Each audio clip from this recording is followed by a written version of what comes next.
हिंदू धर्म में बहुत से त्योहार हैं, जिनमें हर त्योहार की एक अलग विशेषता है। जैसे कि रक्षाबंधन का त्योहार, जो कि हर साल श्रावण मास की पूर्णिमा के दिन मनाया जाता है। ये त्योहार भाई बहन के प्यार और विश्वास का बंधन है। हमारे हिंदू शास्त्रों में रक्षाबंधन की शुरुआत कैसे हुई, इसके पीछे बहुत सी कथाएं प्रचलित हैं। उन्हीं में से प्रचलित एक कथा के अनुसार जब राजा बलि ने अश्वमेध यज्ञ करवाया था, तब भगवान विष्णु ने वामन अवतार लेकर राजा बलि से 3 पग धरती दान में मांग ली थी। राजा ने 3 पग धरती देने के लिए हाँ बोल दिया था। वामन रूप में भगवान विष्णु ने पहला भाग नाप कर धरती और पाताल को नाप लिया था। दूसरा पग उठाकर भगवान विष्णु ने समस्त नक्षत्र मंडल और आकाश को नाप लिया था। तीसरा पग उठाने से पहले भगवान विष्णु बलि से बोले, तुम जानते हो बलि, मैंने 3 पग भूमि मांगी थी। तीसरा पग रखने के लिए कोई स्थान ही शेष नहीं रह गया। अब मैं अपना तीसरा पग कहाँ रखूं? जानता हूँ प्रभु, आपने 2 पग रखकर पूरी सृष्टि, मेरा राजपाट, मेरे द्वार, जीते हुए सारे क्षेत्र ले लिए हैं। पर राजा बलि ने दान करने का जब भी संकल्प लिया है, उसे सदैव पूरा किया है। इसलिए अभी भी एक स्थान शेष है जो मेरा है, वो है मेरा शरीर। आप मेरे इस शीश पर अपना तीसरा पग धरिए, ताकि संसार ये जान ले कि बलि अपना वचन निभाना जानता है। कृपा करके उठाइए अपना पग और धर दीजिए मेरे शीश पर। हे बलि, यदि तुम यही चाहते हो और तुम्हें लगता है कि तुम्हारा उद्धार इसी में है, तो मैं तुम्हारे शीश पर अपना पग धरता हूँ। भगवान विष्णु ने वामन रूप में राजा बलि के सिर पर अपना पग धरा और बलि पाताल में समाता चला गया। भगवान विष्णु ने 3 पग में ही पूरी धरती नाप ली और राजा बलि को रहने के लिए पाताल लोक दे दिया और वरदान मांगने को कहा। हे राजा बलि, तुम्हारी ये भक्ति देखकर मैं अति प्रसन्न हूँ। तुम्हें जो चाहिए तुम मुझसे मांग सकते हो। हे भगवान, हे नारायण, मेरी तो यही इच्छा है कि मैं जब भी देखूं तो सिर्फ आपको ही देखूं। सोते जागते हर क्षण मैं आपको ही देखना चाहता हूँ। मेरी इच्छा है कि आप मेरे साथ यहीं रहो, पाताल लोक में। तथास्तु। भगवान विष्णु मुस्कुराए। उन्होंने राजा बलि की इस इच्छा को पूर्ण कर दिया और राजा बलि को ये वरदान दिया। उसके बाद भगवान विष्णु राजा बलि के साथ पाताल लोक में ही रहने लगे। इससे माता लक्ष्मी चिंतित हो गई और नारद जी को सारी बात बताई। नारायण नारायण। देवर्षि नारद, आप ही बताइए मैं क्या करूं? प्रभु पाताल लोक में राजा बलि के साथ ही रहने लगे हैं। मेरा मन अत्यंत चिंतित है। उन्हें वापस बैकुंठ लाने का कोई तो उपाय होगा। नारायण नारायण। माता, राजा बलि ने भगवान विष्णु को अपने साथ रहने का वरदान प्राप्त किया था और उनसे उन्हीं को मांगा था। वैसे ही अब प्रभु को वापस लाने के लिए आपको राजा बलि से भगवान विष्णु को मांगना होगा। भगवान विष्णु को वापस लाने का एक उपाय मैं आपको बता सकता हूँ। तो शीघ्र बताइए देवर्षि नारद, प्रभु के बिना ये बैकुंठ सूना है। माता, आप राजा बलि को अपना भाई बना लीजिए और भगवान विष्णु को मांग लीजिए। जब आप राजा बलि को रक्षा सूत्र में बांध देंगी, तो वो आपसे उपहार मांगने के लिए कहेगा। तब आप भगवान विष्णु को ही मांग लेना। हाँ, यह विचार उत्तम है। मैं अभी राजा बलि के पास जाती हूँ। अब मैं प्रभु को लेकर ही बैकुंठ लौटूंगी। नारद जी की बात से सहमत होकर माता लक्ष्मी राजा बलि के पास एक ब्राह्मणी का भेष बदल कर गईं और उनके पास जाते ही रोने लगी। क्या हुआ बहन, तुम रो क्यों रही हो? आपने मुझे बहन बुलाया। बहन सुनने के लिए मेरे कान तरस गए भैया। मैं इसीलिए रो रही थी क्योंकि मेरा कोई भाई नहीं है। आज अगर मेरा भाई होता तो वह मेरी सहायता अवश्य करता। बहन, चिंतित मत हो, आज से मैं तुम्हारा भाई हूँ। सच भैया, मैं अभी आपकी कलाई पर रक्षा सूत्र बांध देती हूँ। इसके पश्चात माता लक्ष्मी ने राजा बलि को राखी बांधी। बहन, आज से तुम मेरी बहन हो। मांगो, उपहार में तुम्हें क्या चाहिए और तुम्हें क्या सहायता चाहिए थी? अब तो मैं तुम्हारा भाई बन गया हूं। मुझसे अपनी परेशानी कहो, मैं तुम्हारी हर प्रकार से सहायता करूंगा बहन। भैया, मुझे मेरे पति वापस मिल जाएं। मेरे पति के बिना मेरा जीवन सूना है। तुम्हारे पति? पर वो कहाँ हैं? कहीं किसी मुसीबत में है क्या? यदि ऐसा है तो मैं अभी अपने सैनिकों को आदेश देता हूं कि वो तुम्हारे पति को ढूंढने में लग जाएं, और मैं स्वयं तुम्हारे पति को ढूंढने के लिए जाऊंगा बहन। तुम चिंता मत करो, तुम्हारा ये भाई अपनी बहन के द्वारा बांधे गए इस रक्षा सूत्र की लाज अवश्य रखेगा और अपना कर्तव्य निभाएगा। भैया, मैं यह बात अच्छे से जानती हूँ, पर मेरे पति कहीं और नहीं, यही है, साक्षात भगवान विष्णु। आप मुझे मेरा पति लौटा दो भैया। इतना कहकर देवी लक्ष्मी अपने रूप में वापस आ गई। उन्हें अपने समक्ष देखकर राजा बलि हैरान रह गए और उन्होंने दोनों हाथ जोड़कर देवी लक्ष्मी को प्रणाम किया। तभी भगवान विष्णु भी वहां आ गए। मेरा परम सौभाग्य है देवी लक्ष्मी कि मुझे आपका भाई बनने का सौभाग्य प्राप्त हुआ। बहन, मैं आपकी ये इच्छा अवश्य पूरी करूंगा। आप भगवान विष्णु को अपने साथ ले जाइए। राजा बलि, तुमने भाई के कर्तव्य को भली भांति निभाया है, इसीलिए आज श्रावण मास की पूर्णिमा का ये दिन रक्षा बंधन के नाम से जाना जाएगा। ये त्योहार भाई और बहन के अनमोल रिश्ते का प्रतीक होगा। धन्य है प्रभु, आप दोनों की जय हो।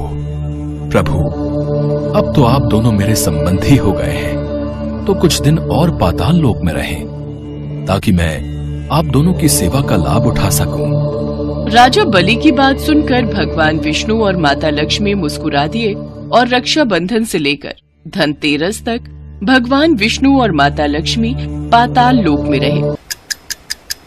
फिर वहां से वापस वैकुंठ लौट आए। इस तरह देवी लक्ष्मी भगवान विष्णु को फिर से वैकुंठ लोक लेकर लौट आई।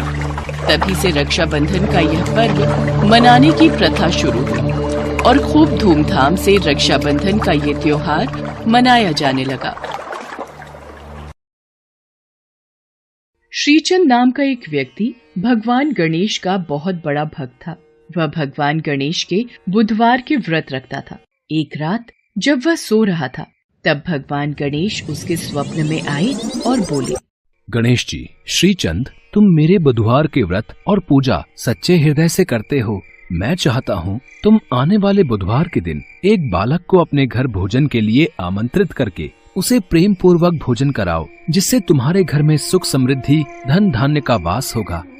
श्रीचंद ने ये बात अपनी पत्नी निर्मला से कही। श्रीचंद की पत्नी निर्मला स्वभाव से बहुत कंजूस थी। वो कभी भी किसी को दान पुण्य नहीं करती थी। अजी, तुम भी क्या सपनों के ऊपर विश्वास करने लगते हो? ऐसे तो फिर हमारे भंडार भरे होते। अगर ऐसे ही रोजाना तुम्हारे दान पुण्य का कार्यक्रम चलता रहा तो जो थोड़ा बहुत घर में है वो सब भी लुटा देंगे। निर्मला, एक ही बुधवार की तो बात है, और फिर एक बालक को ही तो भोजन कराना है। एक थाली किसी को भोजन दे भी दिया तो तुम्हारा क्या बिगड़ जाएगा? ठीक है, बुधवार तो आने दो, देख लेंगे। श्रीचंद को पता था निर्मला फिर से इस शुभ कार्य के लिए आनाकानी करेगी, इसलिए वो उसे दोबारा याद दिलाता है। निर्मला, कल बुधवार का दिन है, तुम्हें याद है ना? हमें कल किसी एक बच्चे को भगवान गणेश के नाम का भोजन खिलाना है। तो तुम एक काम करना, कल जाकर किसी एक छोटे बच्चे को ले आना, हम उसे प्रेम पूर्वक भोजन खिलाएंगे। किसी एक बच्चे को ही तो खाना खिलाना है, बच्चा चाहे छोटा हो या फिर बड़ा, मतलब तो खाना खिलाने से ही है। यदि मैं बहुत छोटे बच्चे को खाना खिलाऊंगी तो वो खाना कम खाएगा। शाम के वक्त मैदान में बच्चे खेल रहे होते हैं, वहीं जाकर देखती हूँ, किसी एक बच्चे को कल भोजन के लिए आमंत्रित कर दूंगी। अच्छा, किसी छोटे बच्चे को भोजन खिलाने के लिए तुम इतना सोच रही हो? फिर तो मुझे लीला रचनी ही होगी। आखिर मेरे नाम का भोजन है तो मैं भला पीछे कैसे रह सकता हूँ? मैं ही तो आमंत्रित हूँ। शाम को जहाँ बच्चे खेलते थे, निर्मला वहाँ जाकर सबसे छोटा बच्चा ढूंढने लगती है। अब मुझे एक छोटे बच्चे का रूप ले लेना चाहिए। यहाँ तो बहुत सारे बच्चे हैं, देखती हूँ इनमें से कोई छोटा बच्चा मिल जाए। भगवान गणेश ने देखा कि निर्मला एक छोटा बच्चा ढूंढ रही है, तो उन्होंने भी एक छोटे से बच्चे का रूप ले लिया और वो सभी बच्चों के बीच खेलने लगे। निर्मला की नजर उस छोटे से बच्चे पर गई। वो रहा छोटा बच्चा। बेटा सुनो, कल तुम मेरे घर खाना खाने आ सकते हो। मैं तुम्हें भोजन के लिए आमंत्रित करती हूँ। यही पास में ही मेरा घर है, तुम अपने घर में पूछ कर आ जाना। ठीक है माँ, मैं कल भोजन के लिए जरूर आऊँगा। चलो अच्छा है, ये छोटा बच्चा मिल गया। ये जरा सा भोजन ही खाएगा, मेरा काम आसान हो जाएगा। अगले दिन जब भगवान गणेश जी छोटा सा बालक बनकर निर्मला के घर गए, तो निर्मला ने उनके सामने 2 पूड़ी और हलवा, थोड़ी सी सब्जी और थोड़ी सी खीर परोस दी। गणेश जी ने तो फटाफट उस भोजन को खा लिया और कहा, माँ भोजन तो बहुत ही स्वादिष्ट बना है, पर अभी और भोजन खाने की इच्छा है। ऐसा लग रहा है मैं तो अभी भूखा ही हूँ। निर्मला, रसोई में से जाकर और भोजन ले आओ। लगता है इस बच्चे को भोजन बहुत ही स्वादिष्ट लगा है। छोटे बच्चे तो भगवान का रूप होते हैं। इस बालक को हमारे द्वारा परोसा गया भोजन पसंद आया है। ये हमारे लिए बहुत ही प्रसन्नता की बात है। अच्छा कोई बात नहीं बेटा, तुम तब तक ये खीर खाओ, मैं और भोजन लाती हूँ। निर्मला बालक के सामने भोजन परोसती जाती और भगवान गणेश बालक रूप में भोजन को फटाफट खत्म करते जाते। मैं अभी भी भूखा हूँ माँ, मुझे और भोजन चाहिए। निर्मला कुछ भी समझ नहीं पा रही थी। जितना भी भोजन निर्मला ने बनाया था, गणेश जी सभी खा जाते हैं और फिर बोलते हैं, माँ मैं तो अभी भी भूखा हूँ। निर्मला को गुस्सा आ जाता है। वह बोलती है, अब तुझे क्या दूं? जितना खाना भी मैंने बनाया था सब ले आई हूँ, तू तो सारा खाना खाता ही जा रहा है। निर्मला, मुझे तो ये कोई चमत्कारी बालक दिखाई पड़ता है, और फिर भी अतिथि तो भगवान का रूप होते हैं। हमें इस बालक की बात को मानना ही होगा। ये जैसा कहता है हमें वैसा ही करना होगा। माँ तुम्हारे घर में अभी भोजन खत्म नहीं हुआ है। भंडार घर में मूंग और चावल रखे हैं, घर में दही रखा है, वो सब भी ले आओ। इस बालक को कैसे पता कि हमारे यहाँ क्या क्या रखा है? कुछ समझ नहीं आ रहा। मुझे तो सचमुच इस बालक पर बहुत गुस्सा आ रहा है। सब कुछ तो इसके आगे रख दिया है, ये तो सब खाता जा रहा है। घर में जो दालें रखी है ना, वो भी ले आओ। निर्मला दालें भी लेकर आ जाती है। भगवान गणेश दाल और आटा भी खा जाते हैं। माँ वो सामने रसोई घर में जो गेहूं की बोरी रखी है ना, वो भी ले आओ।